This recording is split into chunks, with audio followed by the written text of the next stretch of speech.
All right, it looks like we are live. So we'll kick it off. Welcome back to Rival Sports. My name is P. Here with Matt. We're gonna run through a bunch of topics, mostly talk about the MLB, NFL, and NBA off seasons, and obviously MLB at the break. Um, Real quick, Copa America wrapped up.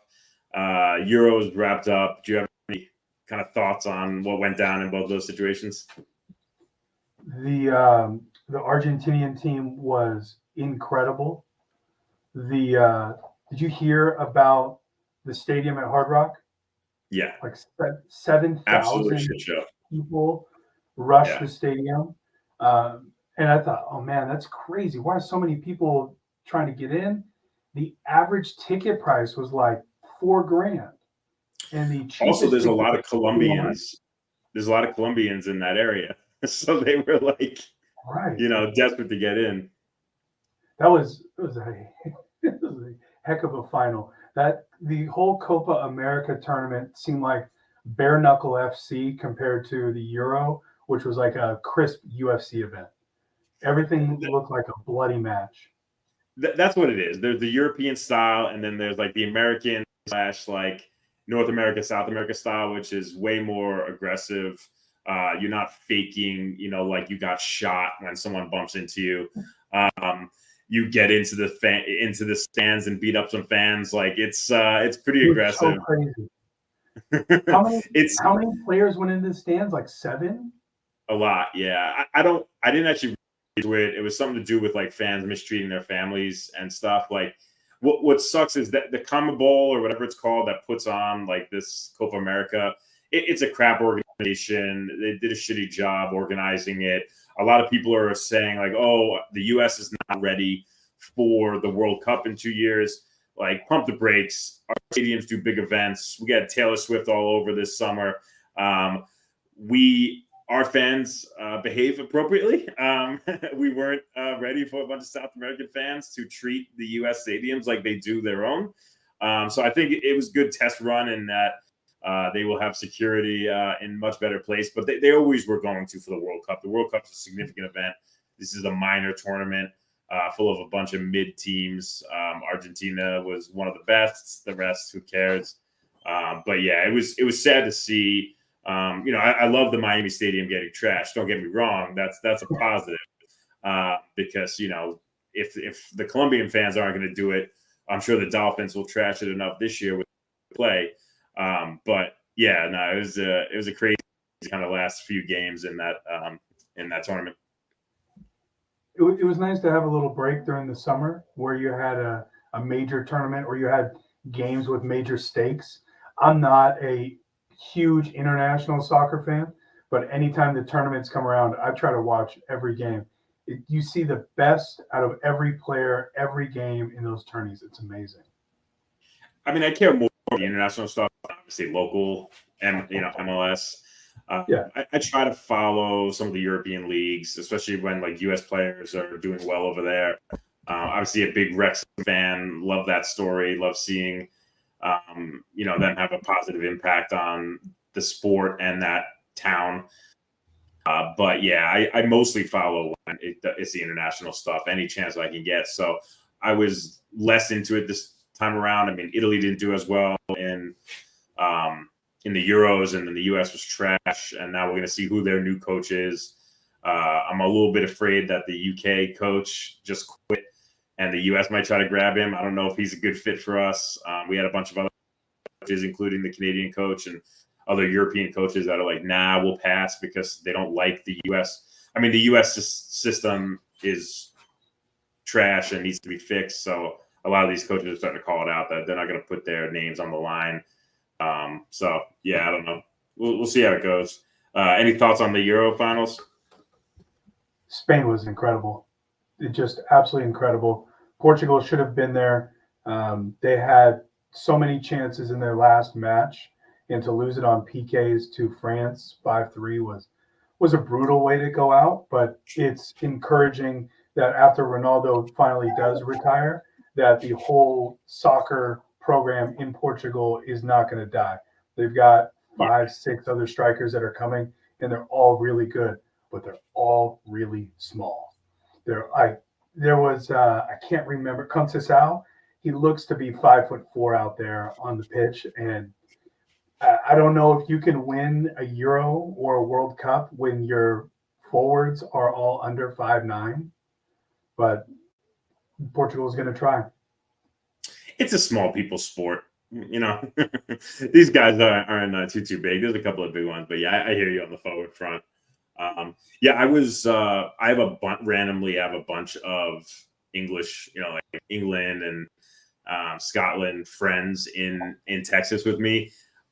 So it was interesting to like have that experience where we went to a bunch of English pubs in the area that had good turnouts for the last 2 games, last 3 games actually. I was giving them garbage because one of the earlier games were like they got an extra 6 minutes in the second half that I really didn't think there was that much stoppage, and they were able to get that equalizer and then win in extras. I just kept beating up my English fans. I'm like, oh, they're gonna have to give you extra time in this game. They're gonna have to give you extra time. The bar was like nuts. It was pretty funny to see. We have one Spain fan as well, our group of friends. So like the whole bar was a bunch of like British people living in this area, and then like my one Spanish friend. And when when they went ahead, he was going nuts, and when they won, he was like talking smack. And it was kind of weird to see because I feel like if that happened, if like I was at a Raiders bar and the Jets just like won the Super Bowl against the Raiders, which obviously they wouldn't play in the Super Bowl, but the AFC Championship game, and I was talking smack, like I would get murdered. Whereas like the British people were actually like walking out of the bar like not destroyed emotionally. And I'm just like, I was shocked by that because like that would be so terrible for me to lose on that stage. And like it seemed like they like really wanted it, but like it's not the end of the world. And I'm like, man, I wish I wasn't such a diehard fan because I get too emotional about friggin' preseason games. The difference between the regional identity and that global. I watched Italy beat England in PKs a couple years ago in the Euro, and watching it with 2 good friends. One is Italian, one is English. And when England missed their first PK, I could see it wash over his face. He knew the end was coming. It was over, and Italy went on to win, and I watched him cry. And this is a friend of mine who's a diehard Warriors fan, diehard Niners fan, Giants fan, and I've never seen him get this emotional. When I say diehard Niner fan, you know what I mean. Yeah, we know how fans are. They're only diehard when they're winning 12 games a year, but they'll be able to put their 1990s starter jackets back in plastic pretty soon, I think. The 94 starter jacket. Yeah. All right, let's jump into some topics. So baseball, like what are your thoughts at the All-Star break? How do you feel like the season's going? I mean, there's some clear teams like the Dodgers that are just going to be monsters, and there are teams that are just below that like could have a chance. But like the Yankees have come down to earth. The Mets are not dead anymore. The A's just destroyed one recently. Like, what do you think of baseball in general at the break? Man, I love this MLB season. I think baseball's never been better. I'm watching a lot of Orioles games. Their shortstop is legit. Bobby Witt Jr. is legit. Ellie De La Cruz is my favorite player in baseball. The dude is so fast. We've got a little fantasy league going, and it's through Yahoo. And Yahoo has down at the bottom, they've got these sit-start suggestions.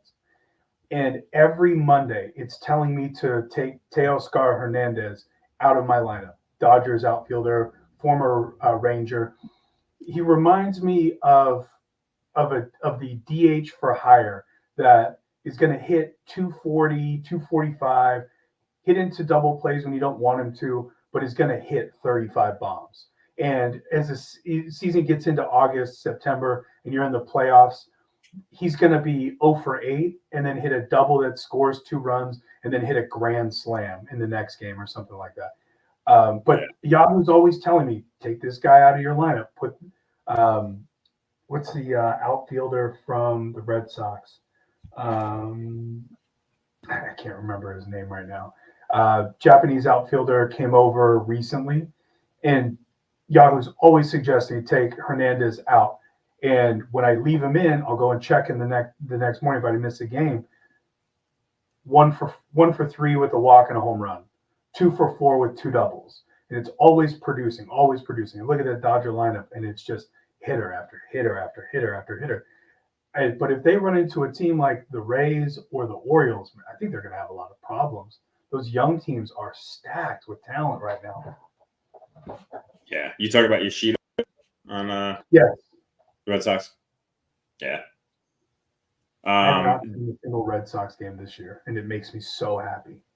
Okay, listen, I lived in Boston too long. I had to watch too much Red Sox during their like early glory years when I was still in college and after college. So I'm good not watching any of them.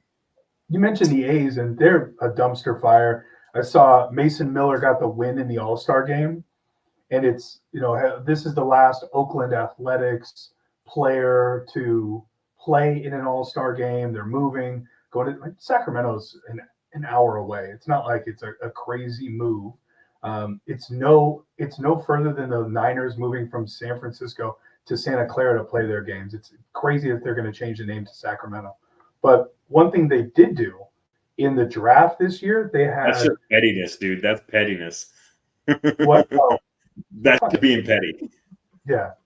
The A's drafted a first baseman out of Wake Forest and a third baseman at LSU, and they both hit bombs. And so Nice.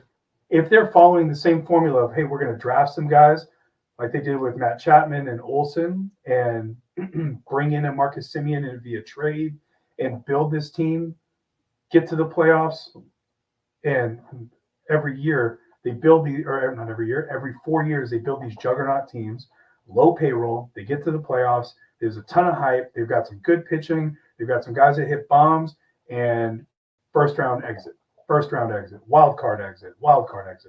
But I mean, if these 3-4 guys that they drafted in the draft, a shortstop, a first baseman, a third baseman, and an outfielder, if they can somewhat pan out, the A's are just going to continue to do it again, where they bring up some of the best young talent, and then they'll be a Brave, they'll be a Red Sox, they'll be a Yankee, and they'll play in October. Yeah, I mean it's tough. I hope there's better days ahead for your guys. I mean, it's not an ideal situation, but it'll be interesting with the Vegas move. I think at least the stands will be full finally. It hasn't been like that in years. All right, let's jump into the All-Star game, the All-Star festivities that happened this week. First thoughts on the worst national anthem ever sung. You see that girl's going into like rehab? Yeah, I saw that. And I mean, I don't mean to laugh at it, but like you could see the fear on her face while she was singing. I felt so bad for her. Like she got clearly wasted because of the nerves, and like that is, man, like there's ways to hit rock bottom. Doing it in front of like millions of fans is not ideal. I'd never heard of her. And yeah. When I saw the video and I was listening to it, and it starts out Grammy nominated, my first question to my wife was, is she Grammy nominated with auto-tune? Dude, what is that? My 4-year-old sings better than that. That was terrible. They like zoomed in on players who were like laughing. It was just brutal. Absolutely brutal. Who was the NBA coach that went out to help Fergie? Oh yeah. Was it Byron Scott? I think so. They're like trying to coach a singer through rhythm, and not something I expected. Yeah. Who do you think would have been the best player to go out there? Do you think Jose Iglesias was there? Because he could have gone out and saved her at the All-Star game. Dude, he performed. He performed that stupid "Oh My God" song. Yeah. Dude, he's getting his money's worth out of that song. He performed during something. I think I saw it. I I think it was the opening of the home run derby or something. Um, yeah, he's getting his money's worth out of that 15 minutes of That's fame. fantastic. That's Hey, it's a banger, man. That's a song. did I you don't even know did whether to you call see it the All-Star game. Sorry, go ahead. did you see KG losing his mind over Timmy Trumpet? I sent that to you. I Oh, sent you that said to that. you. Oh, That was it's such a the good thing video. where he was showing it to Paul Pierce. Mhm. I don't think he like realized it because that was from 2 years ago, like a year Mhm. ago. Whenever the hell he wasn't injured 2 years ago. Yeah, that was so funny. I mean, KG and Paul Pierce are very funny when they're together. But yeah, I mean, back to the All-Star game, like I don't know what to call it the All-Star game or just like the Shohei Ohtani tour. Because like he just like decimated the whole game. I mean, the only real highlight is like his home run. But dude, he's just having like historic performance coming off of like a decent injury. Obviously, it's not the career ender it used to be, but he's having a big year. He's not pitching this year, but you know, he's batting like crazy. He's I mean, it's still Tommy John, and he's so big and strong, and he's swinging from the left side that there's still going to be torque on it. I mean, I'm impressed that he's still hitting as well and mashing. The home runs are not cheapies. No. Yeah, he's just locked in this year because he's not gambling on the side, so he's just very focused. Allegedly. Allegedly, so I've heard. I'm going to the Giants Dodgers game on Monday. Nice, that'll be fun. That'll be a good game. Yeah, I'm gonna see if I can catch a few at bats of Shohei, Teoscar, and then Mookie. Is Mookie still hurt? I don't know actually. Hopefully not for your sake. So he actually had. Yeah, I mean he's MVP caliber this year. He's batting like 316. He's got 30 home runs. He's leading several offensive categories, and then he had some historic thing the other night. I think he's the first MLB player in the history to earn a win on the mound and home run at the plate in his All-Star game career, which is kind of a rogue stat, but you know, you don't see people pitching and hitting as much anymore. Right. Yeah. And when he comes back, he's going to be throwing 100 again. It's not just that he gets on the mound and throws the ball. He's moving it up, down, left, right, hitting every corner, tons of movement, and throwing 100. I don't understand what happens. Like, I mean, I guess he got the money, but like, how much more valuable are you? You know, he got everything, so I guess he got the value. But like, how valuable are you as a player that you can do both really well? It's just nuts. Like, it's so not common anymore. Did you see the kid? I think he's at Mississippi State or Texas A&M. Maybe those colors sound familiar. Pitches both sides. He's got an ambidextrous glove. Yeah. He's throwing super hard from both sides. How much is that kid worth? Well, that's why, like, you know, you haven't seen it ever, but I mean, maybe at like lower levels, but like in the NFL, if you had a QB like that could switch it up based on how people are lined up, I mean, that would mess with the offensive linemen. You know, the right tackle immediately becomes like way more important. But yeah, it's pretty crazy. The A's had a switch pitcher named Pat Venditti, and there was a rule. So there's now they limit the number of times a switch pitcher and switch hitter can change sides during one at bat. So the ambidextrous pitcher can't throw two sliders from the left side and then come back and throw a fastball from the right side, which would be electric if you have just this washout Randy Johnson slider from the left and you got 103 in the right arm and you're just like, good luck hitting this and bang, piping it.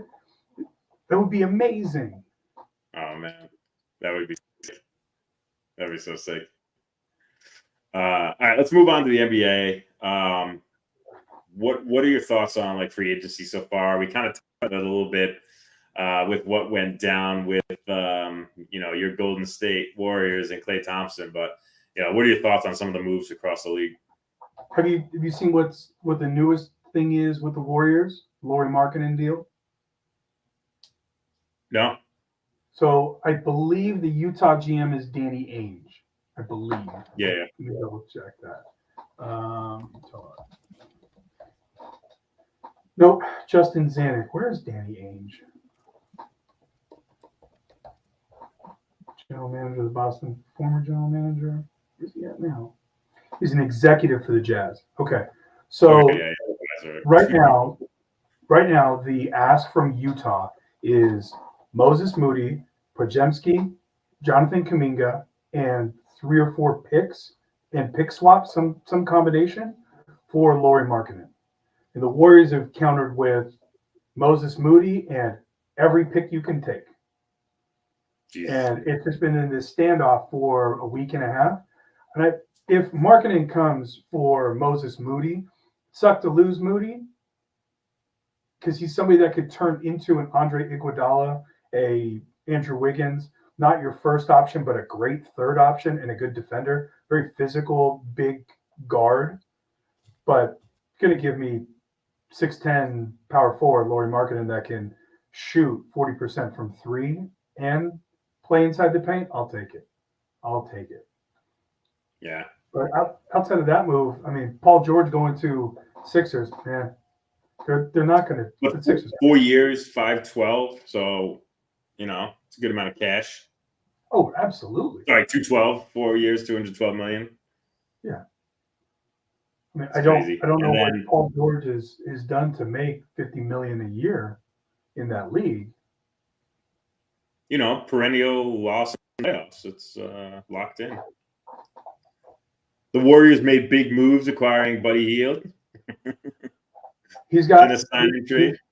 He's shooting at a higher percentage than Klay was, and so if you're gonna do, I didn't want to see Klay go, but if you're gonna fill that spot with anybody, that was the best option available. What's the deal with Klay's contract? Like, he's not worth more than 3 years, $50 million. You mean from the Warriors? No, that's the Mavericks deal, isn't it? 3 years, $50 million. That sounds about right. Yeah. Weren't they talking about Klay being like the leader of the team going forward for the Warriors a few years ago, and now he's only worth $50 million, but you got Paul George making 212? Like, I know Klay's not at that level, but he used to be like, legit. I mean, maybe was it the players around him, but I don't know. With all the money thrown around the league, for him to be making like relatively that little money is kind of shocking to me. But it's interesting the move to Dallas over. I know his dad really wanted him to go to the Lakers. He's a color or the radio color guy for Lakers. I don't know what the issue with the league and Klay is. He was giving you 20 points a night. He didn't want to come off the bench. And the last report, like right after he was traded, that came out, is that he was upset the Warriors extended Wiggins and Jordan Poole before him while he had a torn Achilles. Yeah. I don't know, man. I wanted the Warriors to keep him, and I wanted him to be there, but it sounded like it didn't matter what the money was, that he was going to leave, that he was done with them as leadership, as an organization. And I don't know if that's on Dunleavy or on Bob Myers, but Bob Myers getting out of there to go into TV, who knows how long he's going to be with ESPN before he gets back into another GM job, because he did a fantastic job building that organization with Jerry West. But I mean, you can see why Bob got out. Like, there were tough decisions to be made. And when you've got 3 guys, Steph, Klay, and Draymond, that Steph is telling you, like, hey, I want to finish my career with these guys, do whatever it takes to make it happen. And they're saying, hey, we want to move on from some of these players. I guarantee they wanted to move on from Draymond and keep Kevin Durant. I would have wanted to keep Kevin Durant and Steph together. That was electric every time. All right, and you can't count on Draymond to be in the game.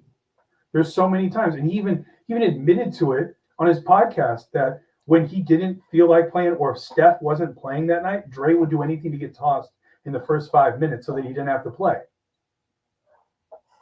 I've always had issue with him, and I know like Warriors fans love the guy so much. Like I love that he's an enforcer, but he's also an idiot at like critical times that has cost them at the highest level. So like I'm so torn on him because I like the aggressiveness. He takes it too far, but you need that kind of guy. Like that's a little bit old school basketball. I think he was an important part of a lot of their championship runs. Incredibly important. But yeah, he also would screw you at the wrong time. When he's on the floor telling all the young guys who don't understand the system where to be, that's invaluable. Without Draymond, the Warriors don't win the titles, but kicking LeBron in the nuts, choking Rudy, as much as the league hates Rudy Gobert, like, man, it's crossing a line. No, you hate the guy, but he crosses the line too many times. And when it took Steph crying to him and saying, we can't win without you, like, what are you doing? And it took that much. It didn't matter what anybody on ESPN or Fox or blogs, YouTube, nothing. It didn't matter what anybody said. It had to come from the one person that had been urging him to calm down in his polite way, and he had to lose his shit, like parenting. It was like Steph had to parent Draymond. Like you're hurting me doing this. Yeah. Oh man. All right, let's run through a couple other folks. We have DeMar DeRozan to the Kings. I like that. Chris Paul to the Spurs. Harden resigns with the Clippers, 2 years, $70 million. Like James Harden at this point is making more than Clay, but I don't know. He is still pretty good. It'll be interesting to see. Like I don't know. There's a few players that haven't done anything. Tyus Jones, Markelle Fultz. So see where they end up. Isaiah Hartenstein. I really wanted him back with the Knicks. We can't have everyone, but he kind of got paid. 3 years, $87 million. That's pretty legit for him, man. He parlayed a fun season for the Knicks into some serious cash. We'll see how that is.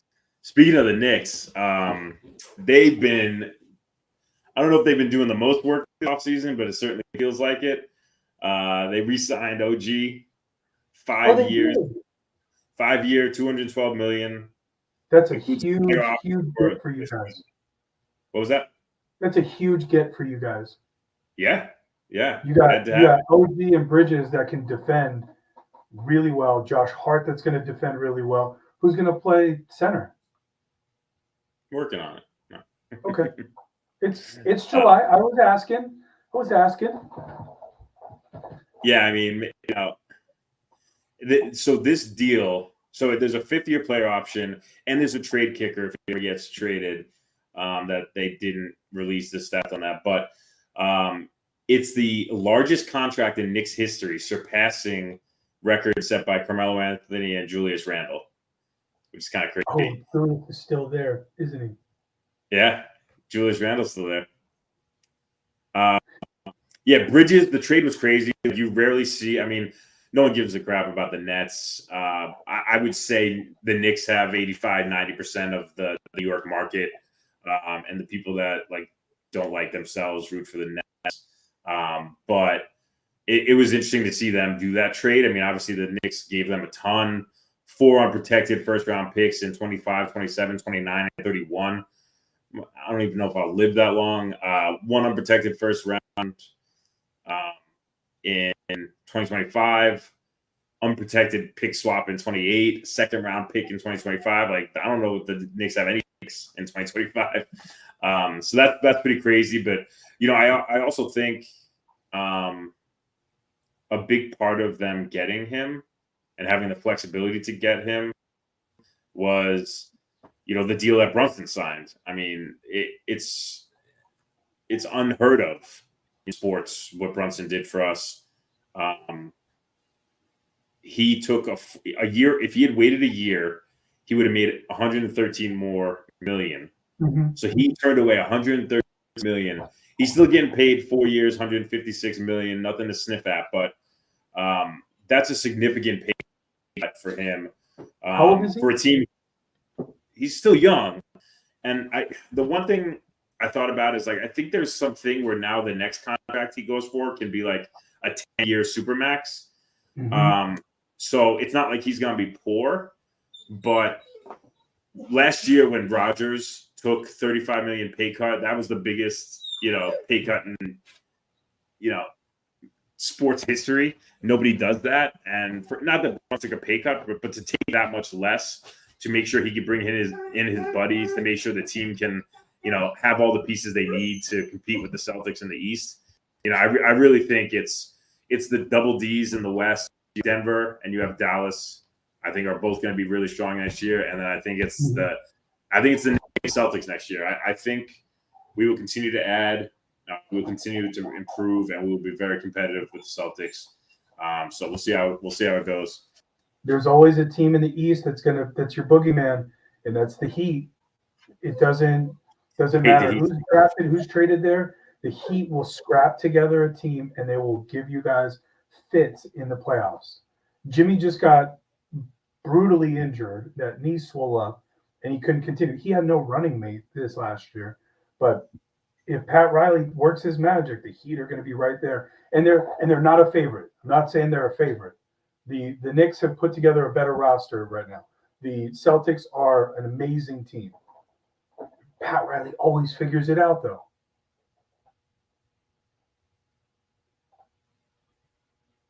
I have some technical issues over here. Give me a second.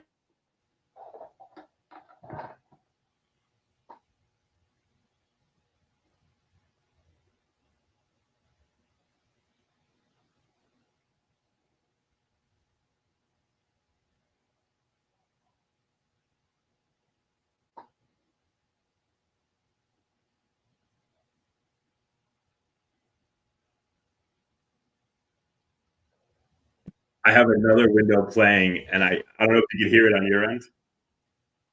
I can hear you. Do you hear the background noise? Nothing. All right. Well, I'll try to power through hearing two different things. Give me 1 second. Okay. So the other thing I wanted to chat about, NBA wise, is have you been watching Summer League at all? How you feeling about Baby Bron's performance?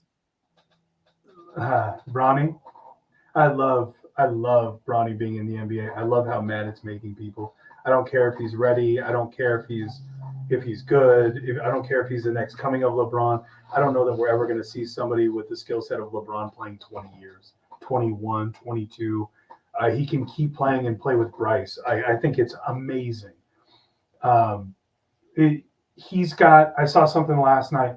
He's got the exact same numbers. This is from Gilbert Arenas, that he's got the exact same numbers through his first 3 Summer League games that Jaylen Brown had. And Jaylen Brown was courtside talking shit about Bronny.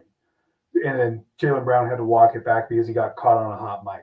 That sucks that he got caught that way. He didn't just come out and say it, and then somebody checked him on it. It's all, somebody else was over in the corner, the Donald Sterling situation. He's just mouthing off and he gets caught. And it sucks that it wasn't on record saying, I don't think this kid is good at all. And then somebody else like Gilbert Arenas could come in and say, hey, you shot 5 for 36 in your first 3 games. Listen, it's hard for these athletes out there. It's not like back in the day where players weren't always being recorded in public, weren't always had eyes on them everywhere they went, everything they say, everything they do online. I mean, a lot of them play into it. Like you see Rodgers talking about, his old buddy and how much news just gets like drawn out by it. But it's crazy now. There's no privacy for these guys. Like everything they say is going to be kind of, everyone's going to talk about it the next day. So that was a little bit brutal. Poor guy. Watching a highlight. Let me see if I can find this kid's name. I haven't watched any of the Summer League games. I don't have any time right now. But the Warriors have They have a dude that's going crazy right now. Yeah, I did see that. I did see that. What is this kid's name? He's on a two-way deal. Man, I can't find the video. Oh, here it is. Daquan Plowden, 6'6" guard. He went for 19 and 2 with a steal. And the highlight, it's nasty. He's coming down the baseline and poster. Oh, if the Warriors can find a backup, if they can find a backup to Steph without having to go get Fultz, I'll be happy. But if they can land on Fultz as a backup, I like that. Yeah. What he didn't live up to the number one overall pick. Okay, whatever.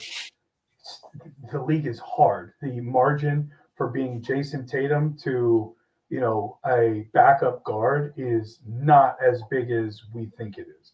Those games are super tight in the margins all the time. So if your backup to Steph can get the ball around and can play some defense, fucking great. Yeah. I'm excited, man. I think NBA just keeps getting better every year. I've watched a lot of NBA in my life, but I've never really had a team that I truly thought could do anything. So I'm hopeful this year. I know it's still tough. Again, Dallas and Denver are super strong. The Celtics proved that they are a beast to mess with. I would like them to not win anymore, so it'd be even better if the Knicks could beat them in the playoffs or in the Eastern Finals. But yeah, man, just going back to Brunson, like I love this guy. Everyone in New York loves this guy. He shows up to any sporting event. People are cheering for him. He takes his pay cut. He shows that he wants to be there. He's bringing all of his friends in. He wants to win. He wants to be here. And I know it's all in the family. His dad's involved, and his agent is the GM now. His agent's the GM's son. But I think he's already surpassed Carmelo in terms of like people's love for him. And Carmelo is here way longer. But if he wins a title with the Knicks, he will be up there as one of the most beloved Knicks of all time. The likes of Allen Houston, Oakley, Earl the Pearl, all these guys, Frazier, Ewing. But in terms of like New York sports icons, same with Rodgers. Like with the Jets having this just drought of success since the 60s, only having one title. If either of these guys, the Knicks and the Jets, man, they've just had such big droughts. If either of them wins a title in New York, they're immediately up there with like the Ruths, the Mantles, Jeters, Namaths, like who else? Seaver, Robinson, Messier, like they're up there with all those New York icons.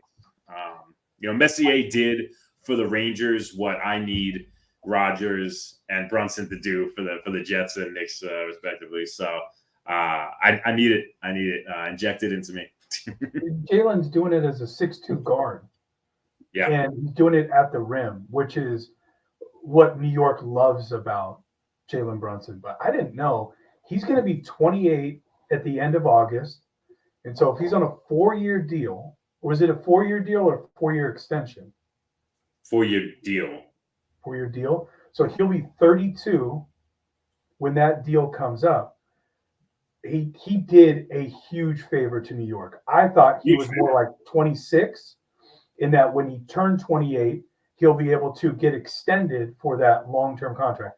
He's going to be 30 by the time he's eligible for an extension, and they're going to extend him 2 more years to put him at 34, maybe 3 to make him 35 of that extension. And what, $65 million a year? If he stays healthy through the next 2 seasons, I can see him getting a 3-year extension, making it 5 years. He's done at 35 on that contract. I could see the Knicks doing that, but if there's any shakeup, man, $130 million, man. Jalen, you're doing incredible things, but that's a big number to leave on the table. 113, but still a big number, and we appreciate it. He is. We already want to build statues. We just need that ring. Can you imagine beating the Celtics, Madison Square Garden, Game 7, and Jalen Brunson with a steal and a dunk or a steal and a layup to put the game out of reach? New York was Dude, burning. when the Knicks win a first round game against a shit team, outside the stadium, there's people with crazy videos. Like it's there are a lot of there are a lot of states, there are a lot of places that have multiple teams.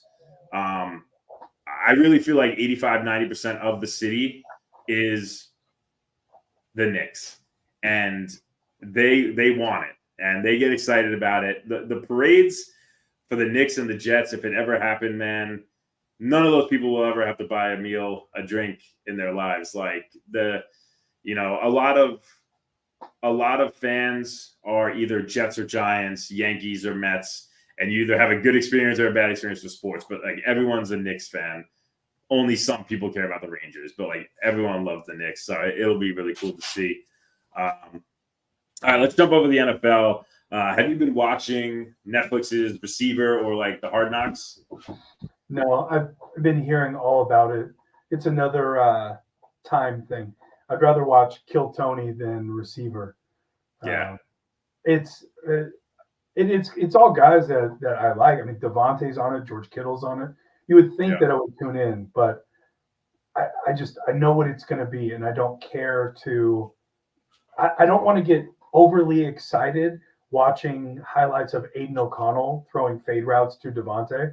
I like a real quarterback in Vegas, but it's just every time there's an episode that drops, I wake up the next morning and all the aggregators have a picture of Devontae with this person. The most recent one I think you told me was Boomer Esiason, saying, there's a package that's out there, and the Raiders like the package from the Jets.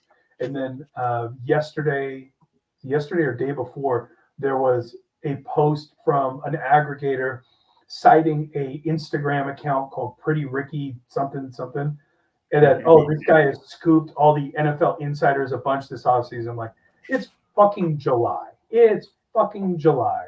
All right. Like, I know we're all yearning for this season. I can't wait for it to get here. As soon as the NCAA game came out, all I could think about is, oh man, what team would I play with?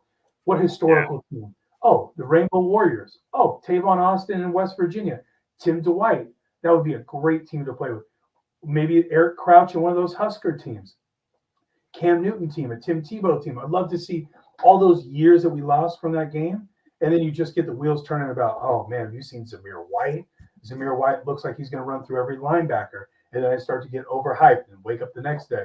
Devontae's traded again. Or I saw today from one of those aggregators, Sauce Gardner is the most overrated player. If you watch him on tape, you can call holding on him every play. Shut the fuck up. It's nobody throws to Sauce because he's the friggin' best. You can't throw his way.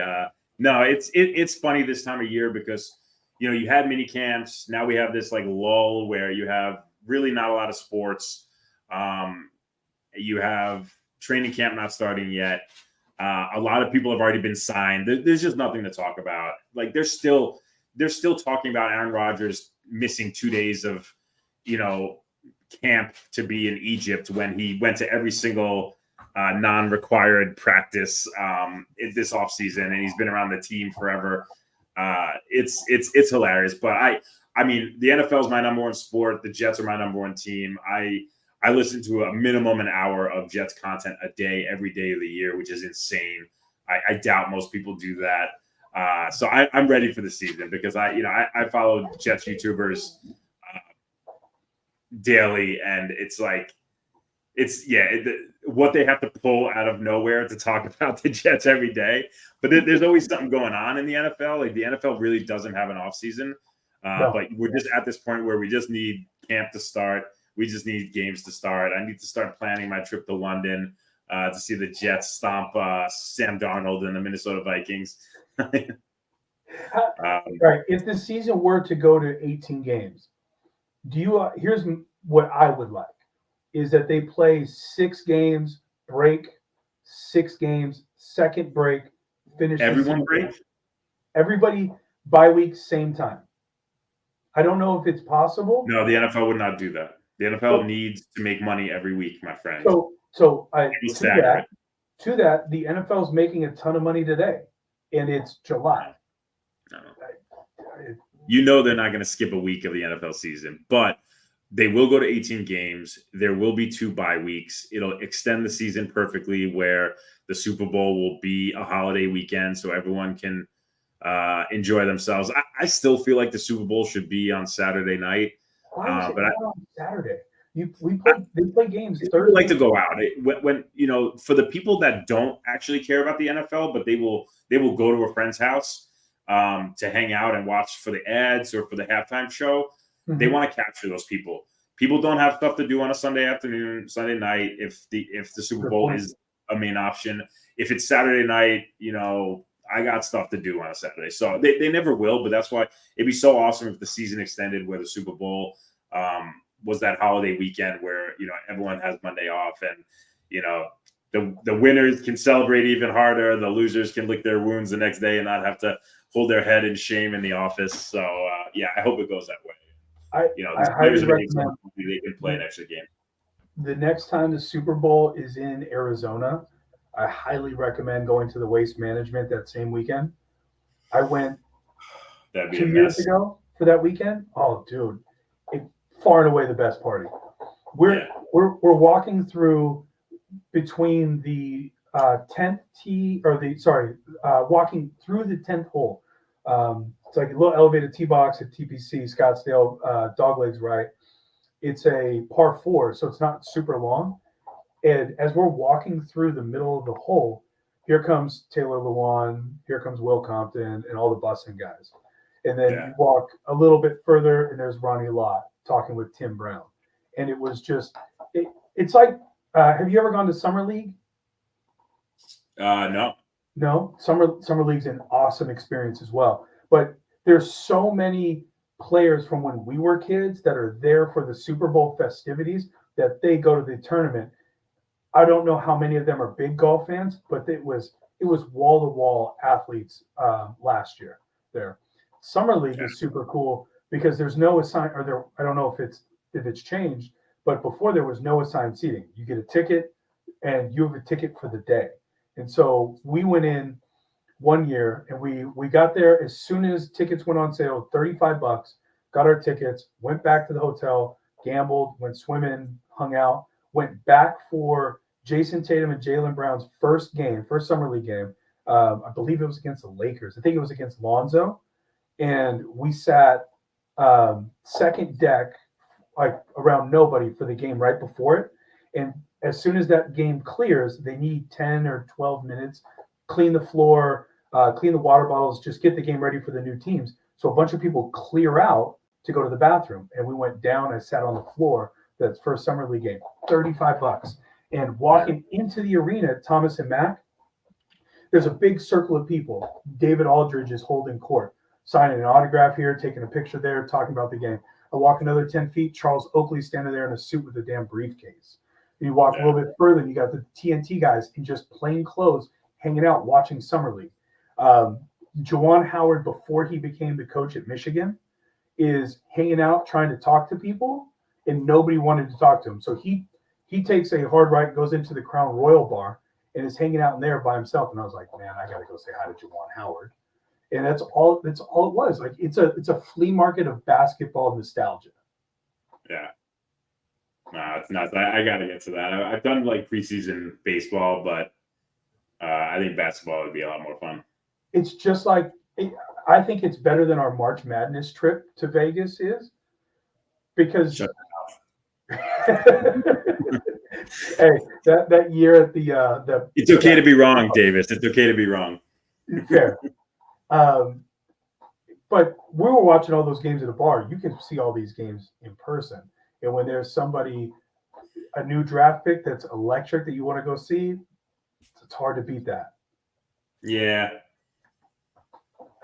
I'll take degenerate drinking all day long at a bar in Vegas, having to eat 5 pounds of king crab legs just to hit our minimum.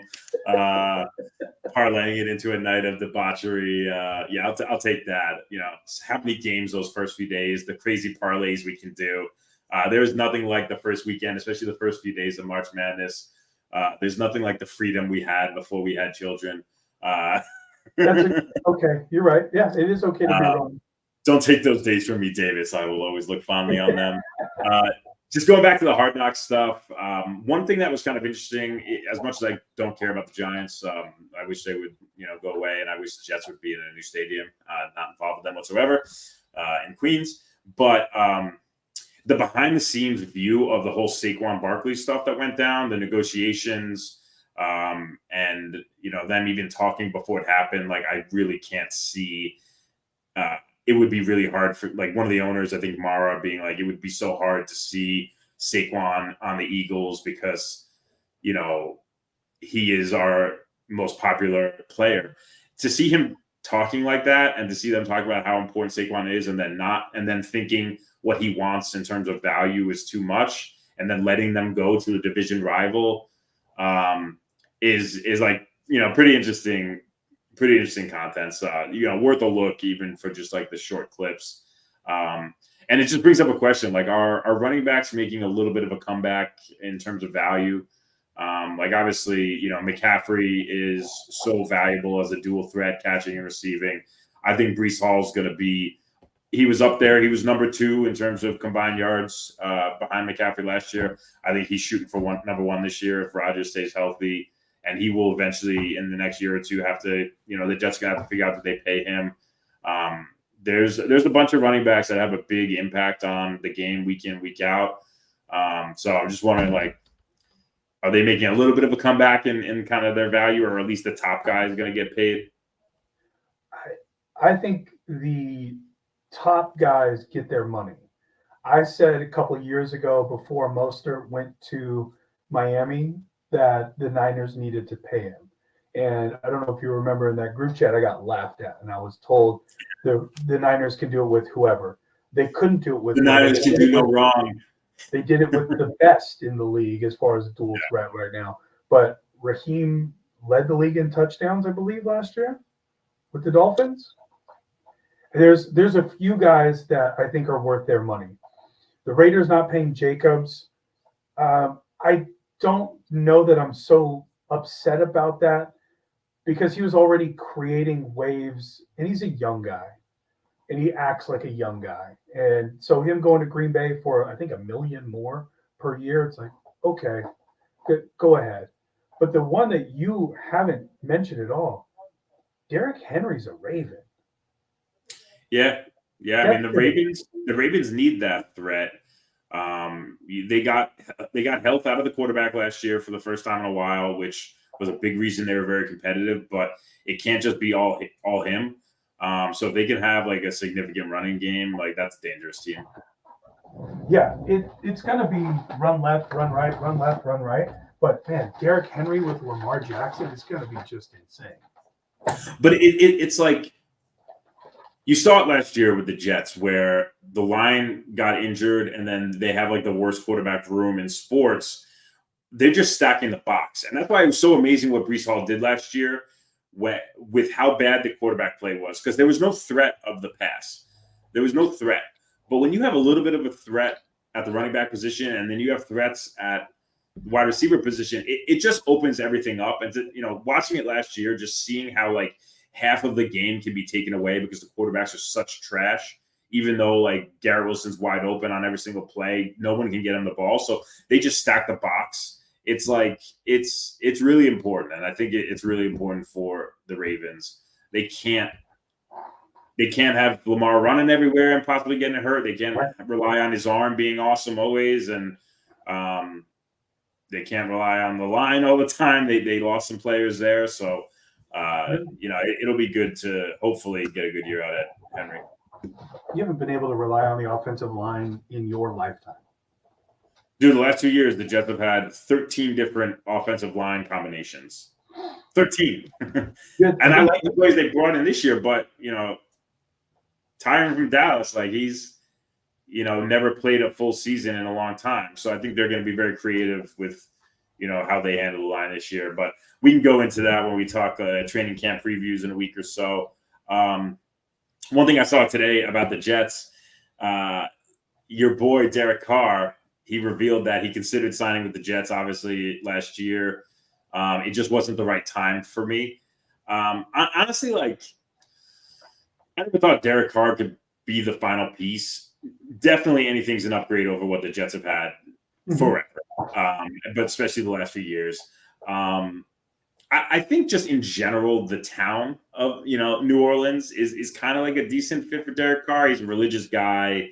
It seems like that that good Southern atmosphere is kind of a good fit for him over like the lights of New York City. So I don't blame the Jets for not being more aggressive to get him. I mean, they ended up with who they wanted, and I couldn't see Derek Carr in New York. So I think that he was trash last year anyway, but I think New Orleans is a good fit for him. So good luck to him. He threw for a bunch of yards, and the year that he was balling, and they were 12-2 Christmas Eve, and they beat Indianapolis. The game was in hand. It was Christmas Eve. I was in the box that day, and then he was out there for a nothing play, broke his leg or broke his back. I think it was the leg first and then the back the next year. He just hasn't been the same aggressive player. And when he gets out of the pocket, you're like, all right, waiting for him to run. Wasn't as fast as Alex Smith when he was healthy, but he would scramble. And after the injury, he stopped doing that. He stopped making the same throws. He started getting really cranky. Just, I was happy he got to move on. I wish they would have filled that spot with somebody more mobile, not less mobile. Yeah, I feel you.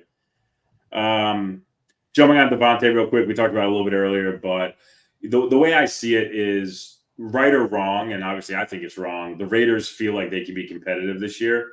They're not trading him in the offseason because then that means they're giving up on this season already. You don't trade your number one wide receiver when your quarterback, whoever the hell it's going to be out of these two knuckleheads, needs all the help they can get. So I highly doubt it. And, Devontae said the right things. I'm all in. But he was a little cheeky about it. He said, I'm all in with the Raiders, but I would play with Aaron Rodgers again. If there was one place I was going to go, it's with Aaron Rodgers. So the only way I see it happening is, and I've talked to you about this, I think your bye week is week 10 or something like that. So, and you have a hard schedule. You have a very hard schedule. The 3 games leading into bye weeks could easily be 3 straight losses or wins. Who knows? If you're at the bye week at 3-6, I think the Jets get him for a 3rd round pick. That's where I'm at. But that also needs the Jets to be competitive, which I think they should be on paper, but they never are. It needs them to be a buyer at the deadline. And it also means that something has gone wrong with their wide receiver position. Lazard's a pile of trash. I don't expect him to be nothing more than a 4th or 5th wide receiver. Maybe Aaron Rodgers can fix him. You have Garrett Wilson. You have Mike Williams, who's super interesting, but coming off an injury. Corley could be a boss, but we have to wait and see. We have young guys from last year that, undrafted, came in and dominated in camp and are still with the team that maybe if Rodgers stays healthy can make them strong. So we might not need a wide receiver at that point if we're still in it. We might have other needs online like we always do. So I think if Rodgers plays another year, I think he's on the Jets next year. I think if the Jets really need wide receiver help and the Raiders season is done by the bye, he's on the Jets. He's gone next year no matter what from the Raiders, is my opinion. Yeah. And another guy that wants to get gone is Brandon Ayuk. What do you feel about that situation? Is he going to get paid or is he going to get shipped? I think I kind of agree with one of our friends. I think he's getting bad advice. I don't think he's going about this the right way. Work for his teammate. Kind of like Saquon. Is that Saquon that took the deal first? Or is that Austin Eckler? Remember when the running backs there were a few of them that were vocal. They wanted more money, and maybe it was Saquon that took the franchise tag or signed the tender first. It wasn't like he did it right away. I mean, he definitely tried, but he signed it. Yeah, I think, okay, we go back to the beginning of last year, the first 3 games. There was a lot of Niner fans saying, why isn't Kyle getting the ball to Ayuk more? Is he in the doghouse? Why is he on the sideline? Why isn't he playing more? And so I think that's probably been building for quite a while. Um, when Ayuk came into the league, there was a practice situation where he gotten into a fight. So there's an incident here, there's an incident there, right? And maybe he just doesn't feel like playing in Santa Clara anymore and wants to go to a different organization. He's been talking about going to the Commanders for months now, months, in some form or fashion. I saw this morning the new trade is the not the Warriors, the Raiders and the Niners swap Devontae for Ayuk straight up. No. Okay, where did that come from? July. That doesn't make sense for the Niners. No, the Niners would be getting older and have to pay more money. And he could still leave next year, like unless it would like he would guaranteed he would, and maybe it would sign an extension. I don't even know if it can. But yeah, I don't see that happening. Hopefully, I want to do something maybe this weekend. I want to talk more about this, but I want to see if you seen this recent NFL survey where they kind of poll executives, coaches, and scouts about the top people at all the different positions, and ESPN's been kind of rolling it out one a day for 11 days. It made a little news. So today was the cornerbacks. I'll just give you a little preview, and then I think we should just do a whole quick chat on it in a few days. But once they release all of them, in terms of quarterbacks, Mahomes number 1, Burrow, all that makes sense. My boy Aaron Rodgers actually made it into the top 10, which like I think he can be top 10 if he's healthy this year easily with the weapons he has. If he was just outside of it, I can't fault them, but the executives probably feel that with the people around him, he can be big. The interesting thing on the quarterback front was Jalen Hurts was like number 12. So he wasn't even in the top 10. And then on the cornerback side, they did that today. And let me give you the top 3. You tell me if this is the right order.